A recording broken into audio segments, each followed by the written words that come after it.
just makes me feel good, makes me feel young. Just sort of brings you back to the freedom of the days back then when simple things like a fast car, lots of noise, was all you really needed to enjoy yourself. Bill decided 9 years ago to relive those simple days when he purchased this 1970 Plymouth GTX. When he graduated high school, these muscle cars were everywhere on the road. But when I was a kid, I was always into the muscle cars, the Mopar or the Plymouth and Dodge muscle cars, and this one just caught my attention. Just its stance, its color, and I just fell in love with it. This car caught Bill's attention in Reno during an auction at the Hot August Nights car show. Out of a convention center with 3 rooms the size of Costco, filled with classic cars, this GTX was the one Bill had to have. But the car didn't look nearly as pristine as it does today.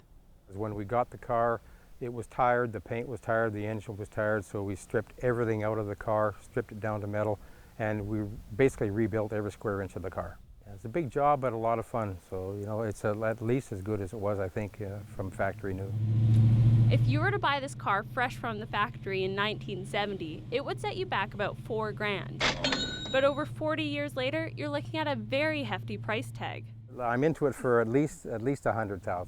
I think the value is still there. I honestly do. I know it appraises more than that. The value of any classic car is determined by its condition, make and model, how desirable the car is, and of course rarity. Not many around, lots of horsepower. A lot of them were wrecked in races and whatnot, car accidents. On the seaboards, rusting away, whatnot, but there aren't very many left, especially in this condition. There were only 7,700 1970 Plymouth GTXs manufactured, and of those, only a few had a black exterior and burnt orange interior. Although I've had this car for 9 years, I just found out, speaking to the fellow that runs the 1970 GTX registry in Iowa, that this car has been in their registry since the early 80s. It's originally a Georgia car. And this is the only one known to exist with the 440 automatic transmission and the black original exterior color with the burnt orange interior. I don't know if the burnt orange interior wasn't popular or what, but I love it. The orange and black color of the GTX is certainly unique. Bill says the distinctive features of older cars is why he prefers them over newer vehicles. A lot of cars nowadays, they all seem to look the same to me.